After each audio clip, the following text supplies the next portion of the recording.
नमस्ते दोस्तों, 5% में मैंने 5 के हाईस्टिक चैलेंज को परचेज़ किया था। 5% में या फिर किसी भी प्रॉप फर्म में मैंने पहली बार कोई चैलेंज यहाँ पे परचेज़ किया है और वो चैलेंज, ये 2 फेज़ का चैलेंज मैंने सिर्फ 7 दिन में पहले ही अटेम्प्ट में यहाँ पे पूरा किया है दोस्तों, और मुझे यहाँ पे फंडेड अकाउंट मिल गया है। इस चैलेंज को मैंने दोस्तों 10 तारीख को परचेज़ किया था। आप परचेज़ हिस्ट्री में भी देख सकते हैं। देखिए 10 तारीख को इवनिंग को मैंने इस चैलेंज को परचेज़ किया था। ये मैंने सेम चैलेंज को 10 तारीख को परचेज़ करने की यहाँ पे कोशिश की थी, लेकिन पेमेंट डिटेल्स ऐड करने में थोड़ी मुझसे गलती हो रही थी, तो उसकी वजह से पहले 2 बार ये पेमेंट जो है वो डिक्लाइन हुआ। तो 10 तारीख को इवनिंग को मैंने इस चैलेंज को परचेज़ किया था। तो देखिए दोस्तों, मैंने पहली फेज़ को भी यहाँ पे पूरा किया और सेकंड फेज़ को भी मैंने यहाँ पे पूरा किया है। ये दोनों भी फेज़ कंप्लीट करने के लिए मुझे 7 दिन का टाइम लगा है। फेज 1 में ये 5000 कैपिटल के ऊपर 8% का प्रॉफिट टारगेट और 3 दिन प्रॉफिटेबल डेज, ये 2 कंडीशन पूरी करने के बाद पहली फेज को हम पास कर सकते हैं। सेकंड फेज में इस 5000 कैपिटल के ऊपर है ना 5% का मतलब $250 का प्रॉफिट अर्न करने के बाद है ना ये सेकंड फेज भी हम पास करते हैं, और ये दोनों फेज कंप्लीट करने के बाद हमें फंडेड अकाउंट मिल जाता है दोस्तों। ठीक है, जैसे ही आप कोई फेज यहाँ पे कंप्लीट करते हो तो ये अकाउंट जो है वो डिसेबल हो जाता है। ठीक है, पहली फेज पास करने के बाद आपको सेकंड फेज का अकाउंट मिलता है। पहली फेज वाला अकाउंट जो है वो डिसेबल हो जाता है। सेकंड फेज भी कंप्लीट करने के बाद ये अकाउंट भी दोस्तों डिसेबल हो जाता है, और फिर आपको है ना ये फंडेड अकाउंट मिल जाता है। अब यहाँ पे देखिए ये फंडेड अकाउंट तो मुझे मिल गया है, लेकिन यहाँ पे ये डिसेबल शो कर रहा है। यहाँ पे अगर मैं इसके डैशबोर्ड पे जाऊँ, ठीक है, तो देखिए स्टेटस जो है इसका डिसेबल शो हो रहा है ना, मतलब ये अकाउंट जो है ये एक्टिवेट नहीं हुआ है दोस्तों। ठीक है, यहाँ पे देखिए इनएक्टिव डेज 2, मतलब ये 2 दिन पहले से ही मुझे ये अकाउंट जो है ये अकाउंट मुझे मिल गया है, लेकिन है ना ये 5% की तरफ से अकाउंट एक्टिवेशन के लिए ये 2-3 दिन का टाइम ये लेते 5% वाले। तो दोस्तों मैंने जो पहली 2 फेज पूरी की थी, उन 2 फेज के बारे में मैं आपको थोड़ी इंफॉर्मेशन देता हूँ। इससे पहले मैं आपको मेरा ये सर्टिफिकेट भी दिखा देता हूँ। ये देखिए अचीवमेंट्स में जो चैलेंज था उस चैलेंज को मैंने यहाँ पे पूरा किया है। इसके लिए 5% की तरफ से सर्टिफिकेट यहाँ पे दे दिया गया है दोस्तों। ठीक है, अब मैं आपको अकाउंट के बारे में थोड़ी इंफॉर्मेशन देता हूँ। ये दोस्तों मेरा फेज 1 का अकाउंट, यहाँ पे देखिए ये 5000 कैपिटल के ऊपर है ना पहली फेज पास करने के लिए मुझे $400 का प्रॉफिट अर्न करना था दोस्तों, है ना। और यहाँ पे एक दूसरी कंडीशन भी थी, प्रॉफिटेबल डेज 3। अब ये प्रॉफिट के बारे में तो हमें समझ में आता है दोस्तों, लेकिन ये प्रॉफिटेबल डेज की कंडीशन क्या है इसके बारे में भी मैं आपको थोड़ा बताता हूँ। देखिए यहाँ पे 5000 का चैलेंज मैंने लिया था, है ना। अकाउंट की साइज है 5000, ठीक है, और इस कैपिटल के ऊपर मिनिमम एक दिन में 0.5% का प्रॉफिट मुझे अर्न करना ही होता है, तभी वो जो दिन है वो एक प्रॉफिटेबल डेज में काउंट होता है दोस्तों। ठीक है, तो 5000 कैपिटल और 0.5% का प्रॉफिट, मतलब इसे मैं 0.5% को मैं 0.005 भी लिख सकता हूँ। ठीक है, 5000 कैपिटल और उसका 0.5% का प्रॉफिट, ये आता है दोस्तों $25।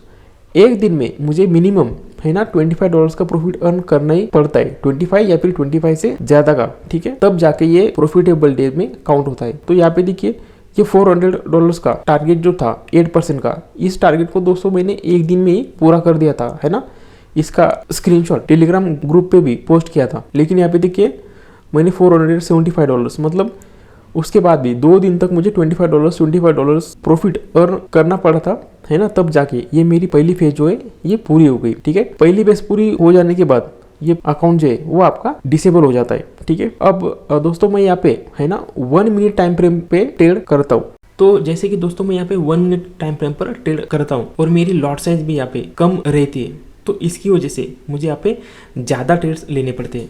यहाँ पे देखिए टोटल ट्रेड्स जो है 156 में से 100 ट्रेड्स यहाँ पे मेरे विनिंग ट्रेड्स थे, और लॉस वाले जो ट्रेड्स है वो थे दोस्तों 56। ठीक है, एक्यूरेसी देखिए 64% की। यहाँ पे मेरी लॉट साइज देखिए 0.75 है ना, मतलब मैं यहाँ पे कम लॉट के साथ ट्रेड करता था दोस्तों। अब यहाँ पे मुझसे एक बार थोड़ी गलती भी हो गई थी। गलती क्या हो गई थी कि है ना चार्ट पर मेरा सेटअप जो है वो फॉर्म हुआ, ठीक है, और मैंने वहाँ पे ट्रेड भी लिया, लेकिन ट्रेड जो है वो अपोजिट डायरेक्शन में जा रही थी और मैंने उस ट्रेड से एग्जिट नहीं किया, है ना। तो यहाँ पे देखिए एक ट्रेड में मेरा सबसे बड़ा लॉस जो है वो $123 का, ये मुझे सबसे बड़ा लॉस यहाँ पे हो गया था। 5% डेली ड्रॉ डाउन को मैंने यहाँ पे ऑलमोस्ट हिट किया था दोस्तों, लेकिन उसके बाद मैंने देखिए कितनी अच्छी तरीके से यहाँ पे ट्रेड्स को लिया और जो $400 का टारगेट जो है वो यहाँ पे पूरा किया।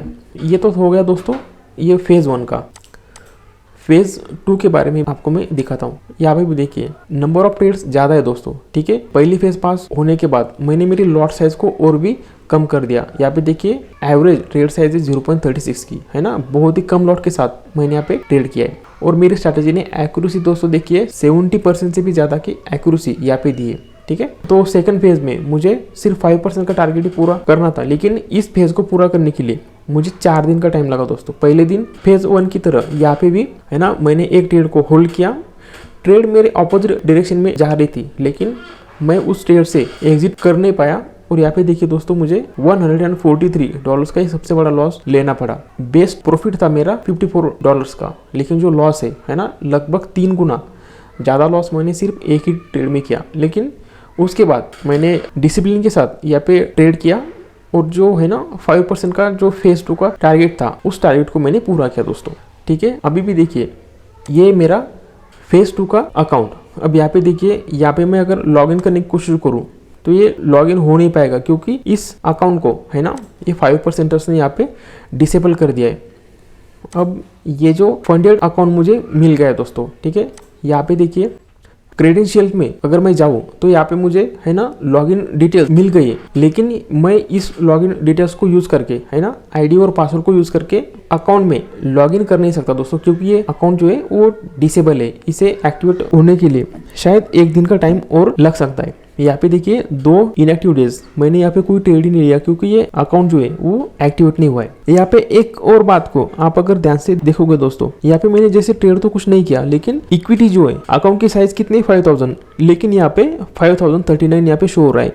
ये 39 क्या है दोस्तों, ये मेरी ये चैलेंज की फीस है दोस्तों। अब अगर मैं यहाँ से पहला पे आउट ले पाता हूँ तो पहले पे आउट के साथ मुझे ये जो फीस है ये रिवर्ट हो जाएगी दोस्तों। लेकिन इन केस मैं यहाँ से पे आउट ले नहीं पाता और मेरा अकाउंट जो है वो टर्मिनेट हो जाता है, तो उस केस में ये फीस मुझे वापस नहीं मिलती दोस्तों। अब जैसे ही ये अकाउंट मेरा एक्टिवेट हो जाता है दोस्तों, मैं इस अकाउंट में ट्रेड करना स्टार्ट कर दूंगा। लेकिन मैं यहाँ पे एग्रेसिवली ट्रेड बिल्कुल नहीं करने वाला दोस्तों। मेरा यहाँ पे मेन टारगेट क्या है, पहला पे आउट लेने का, और पहले पे आउट के साथ मैंने जो फ़ी यहाँ पे पे करी थी उस फ़ी को रिफंड लेने का।